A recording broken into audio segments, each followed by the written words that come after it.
जी, अस्सलाम वालेकुम।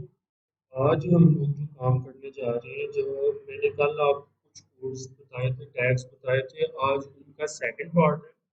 उसमें क्या होगा, उसमें हम लोग जिस तरह से वर्ड को हम लोग बोल्ड करना सीखते हैं, वर्ड में हम लोग इटैलिक करते हैं, अंडरलाइन करते हैं, इसमें भी हम लोग डिफरेंट जो है ना, इसमें टैग्स को यूज़ करते होते हैं। तो अगर आपने वर्ड्स की वो वीडियोस नहीं देखी, वर्ड की, एमएस वर्ड, माइक्रोसॉफ्ट वर्ड की, तो आप वहाँ पे जाके देख सकते हैं और उससे मतलब आपको काफ़ी हेल्प मिल जाएगी। अब यहाँ पे कि बोल्ड किसको बोलते हैं, इटैलिक किसको बोलते हैं, और अंडरलाइन मतलब वो तो इजी है, मतलब आप लोग ये चीज़ें वहाँ से जाके सर्च आउट कर सकते हैं, वहाँ पे देख सकते हैं। अच्छा, अब हम लोग जो बात जो न्यू टैग करने जा रहे हैं वो है हमारे पास यहाँ पे मतलब मैं उसी सेम टैग को ही यूज़ करूँगा, पैराग्राफ वाले को। यहाँ पे मैं अब लिखूँगा फिर से अगेन, मैंने कोई टैक्स लिखना है, सपोज मैं लिखने लगा हूँ यहाँ पे मैं बोल्ड, बोल्ड का एक टैग मैं लगाने लगा हूँ, बोल्ड लिखा। यहाँ पे मैंने लिखा this is my bold text, this is my bold text. अच्छा, यहाँ पे मैंने इस टैग को क्लोज किया, ये सेव किया। मैं आपको इसको दिखा दूँ कि यहाँ पे कल तक जो हमने किया था पिछली वीडियो में वो हो गया। उसके बाद अब नेक्स्ट ये देखें, this is my bold text. अच्छा, ये देखिए उसके बिल्कुल सामने आ रहा है, वर्ड वर्ड आना गया। अब मैं यहाँ पे उसको अ, चाह रहा हूँ कि ये एक नेक्स्ट लाइन में आए।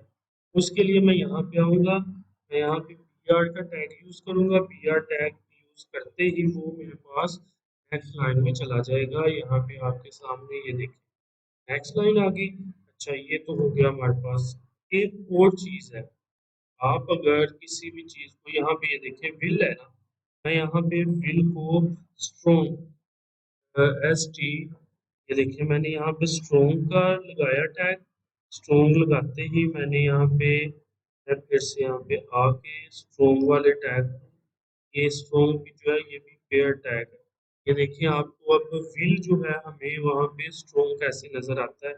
ये इसको मैंने किया रिफ्रेश, ये देखिए ये भी बोल्ड वाला काम कर रहा है, मगर बोल्ड में टेक्स्ट जो है वो हम लोग बोल्ड की किसी हेडिंग को भी मतलब किसी भी टेक्स्ट को जाके वहाँ पे बोल्ड कर सकते हैं।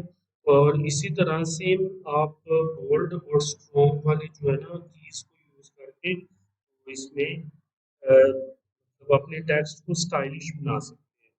अच्छा, अब नीचे आके मैं इस पे बनाता हूँ, टैली पे आता हूँ। टैली करने के लिए मैं करूँगा आई, अब यहाँ पे मैं इटैलिक के लिए इटैलिक का जो टैग है वो यूज करने जा रहा हूँ, right? और this is my italic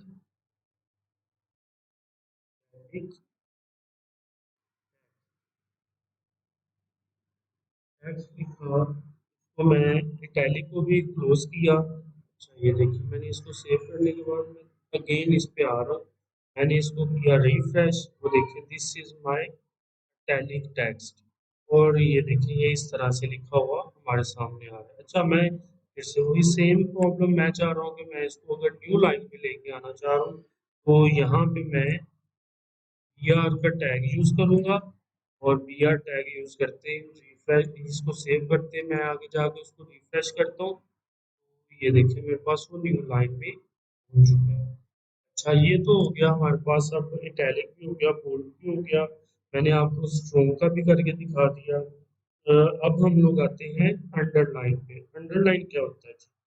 underline means उस टेक्स्ट के नीचे आपको कुछ लाइनें मिलेंगी जिनको आपने मतलब यहाँ पे मैं लिखने लगा हूँ दिस इज एन, अंडरलाइन करने के लिए मुझे यू का टैग यूज करना पड़ेगा। टैग यूज किया मैंने, यू का टैग यूज करने के बाद मैंने यहाँ पे लिखा लाइन टेक्स्ट, टेक्स्ट लिखा। अंडरलाइन टेक्स्ट के बाद मैंने इसको क्लोज किया इस टैग को। इसको किया रिफ्रेश और सेव करने के बाद मैं इसको जाके यहाँ पे रिफ्रेश करता हूँ। ये देखिए मेरे पास के बाद अंडरलाइन के नीचे जस्ट जो है ना वो लिखा हुआ नजर आ लाइन लगी हुई नजर आ रही है। यहाँ पे फिर से मैं इसको न्यू लाइन पे लेके जाना हूँ। फिर से किया सेव, सेव करने के बाद मैं आया यहाँ पे तो इस फाइल को ये देखें, this is an underline text. तो ये हमारा हो गया उसका सेकंड पार्ट। अच्छा, इसमें हम लोग किसी भी वर्ड को स्ट्रोंग भी कर सकते हैं। आप डबल अंडरलाइन भी कर सकते हैं।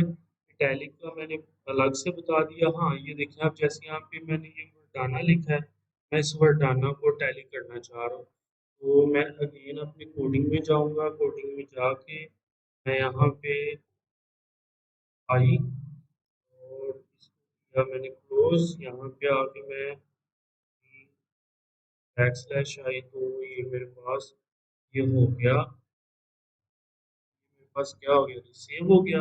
सेव होने के बाद इसको मैंने जाके यहाँ से रिफ्रेश किया। ये देखिए पहले वर्ड आना क्या था और फिर वर्ड आना इस तरह से हो गया। मतलब पहले हमारे पास इसकी अपेयरेंस और थी, अब आगे इसकी अपेयरेंस और हो गई है। तो ये वाली जो चीज़ें हैं ये भी हम लोग इसमें डिस्कस कर चुके हैं।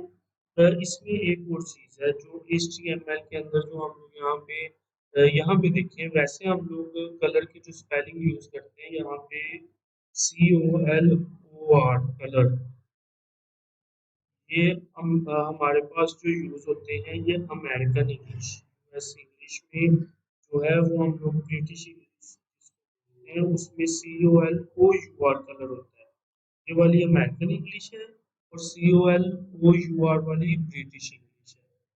तो आपने यहाँ पे हरगिज़ भी COLOUR वाला कलर यूज़ नहीं करना। COLOR वाला कलर यूज़ करेंगे फिर आप अगर वो कलर यूज़ किया COLOUR तो वो यहाँ पे आपका एरर इसमें शो नहीं होगा। तो मतलब वहाँ पे आपको COLOUR कलर एट्रीब्यूट अप्लाई नहीं होगा यहाँ पे आप।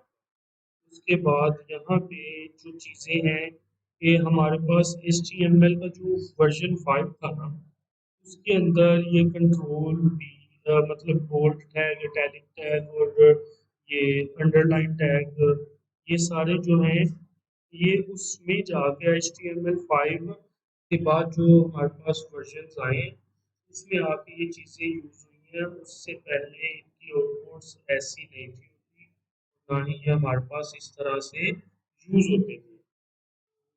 ये मैंने आपको कुछ एट्रीब्यूट्स भी बताए हैं, कुछ मैंने जैसा कि पिछली वीडियो में मैंने आपको एट्रीब्यूट का बताया, मैंने आपको इसके फंक्शन का बताया, मैंने आपको जब ये चीज़ें बता दी, सिंप्लीफाई कर दिया कि यहाँ पे एट्रीब्यूट क्या है, यहाँ पे हम लोग टैग कौन सा लगा रहे हैं, टैग का एट्रीब्यूट क्या है और टैग की वैल्यू कौन सी है। ये सारी की सारी चीज़ें मिलके ही आपसे पूछा जाएगा। अगर पेपर में ज़्यादातर इसी तरह की चीज़ें पूछी जाती हैं कि हमारे पास फ़ॉन्ट क्या है, फ़ॉन्ट एक टैग है और मैंने आपको ये भी बताया ये सिंगुलर टैग है या पेयर्ड टैग है। उसके बाद जो आगे हमने काम किया वो हमारे पास एट्रीब्यूट पे काम हुआ। एट्रीब्यूट क्या होता है, एट्रीब्यूट का मैंने आपको बता दिया। एट्रीब्यूट के बाद मैंने आपको उसकी वैल्यू का भी बताया कि नेक्स्ट हम लोग इंशाल्लाह